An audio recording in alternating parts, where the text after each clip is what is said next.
This may look like a typical preschool, but if you listen closely, you'll hear the difference. The name of the preschool is the Ojibwe Language Nest, and rightfully so, because teachers nurture their students' heritage and preserve a language that would otherwise be lost. Not your turn yet. Back in the winter of 2009, Deborah Williamson and two fellow KBIC members started Turtle Island Cultural Services, a non-profit Indian corporation aimed to reclaim its ancestors' heritage through self-determination. Brown bear, that's what we're doing. After writing in for an Administration for Native Americans federal grant, Williamson received the funding necessary to build the nest and give kids a chance to learn a language that nearly skipped a generation. I wasn't raised with the language. I didn't know my grandma could even speak until I was in my 30s, my early 30s. And we went to a ceremony together, and my grandma was all of a sudden translating everything that was being said, and I was shocked. I had only learned, too, that she had been in the boarding school here, the mission boarding school, Assanins, for most of her life, I believe. And so she raised her children in fear of losing them, and so she raised them without the language and the culture. And so it didn't get passed on.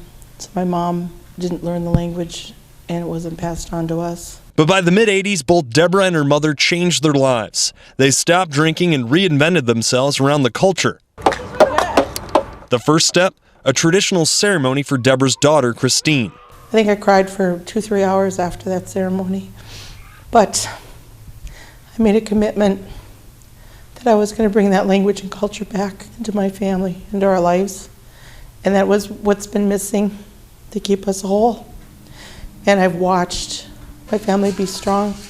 My children grew up sober, and they're living the culture, and we're doing that with the children.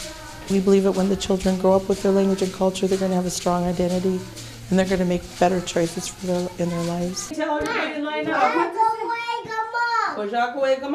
Ready? Basic, knees, this way. Get your sobbing case, yep. Christine now leads the next generation of Ojibwe speakers in the classroom 5 days a week, year-round, teaching not only everything an average preschooler should know, but also translating materials for a near-extinct language.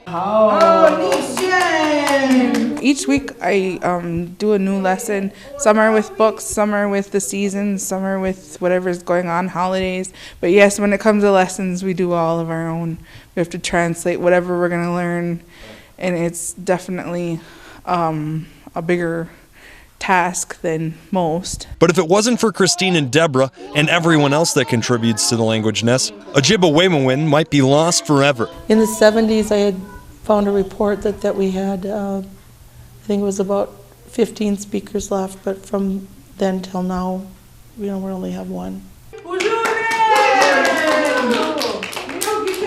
Culture was a big part of my life when I was in high school, and so I knew that that was the only way that we were going to be able to keep this going, was if I, kept it going too. So to me, it's not a job. It's much more than that. I truly enjoy working with these children and seeing each day they give me gifts, seeing their excitement in the language and the culture, hearing what they learn, what they've retained, what they know. It excites me and keeps me wanting to keep doing what I'm doing. But in order for that to happen, they need funding, because once a class graduates from the Language Nest, they go to public schools where Ojibwe is not spoken.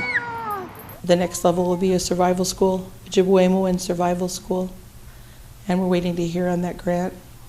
And so the children that are currently attending and have attended in the past that are off in kindergarten will be able to come back and continue to learn.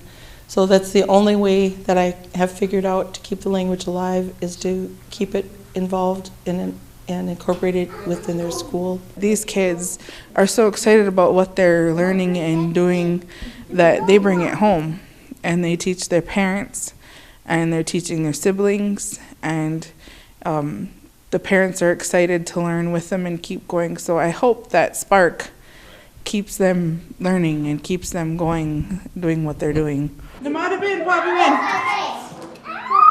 For ABC 10 and CW5, I'm Rick Tarsitano.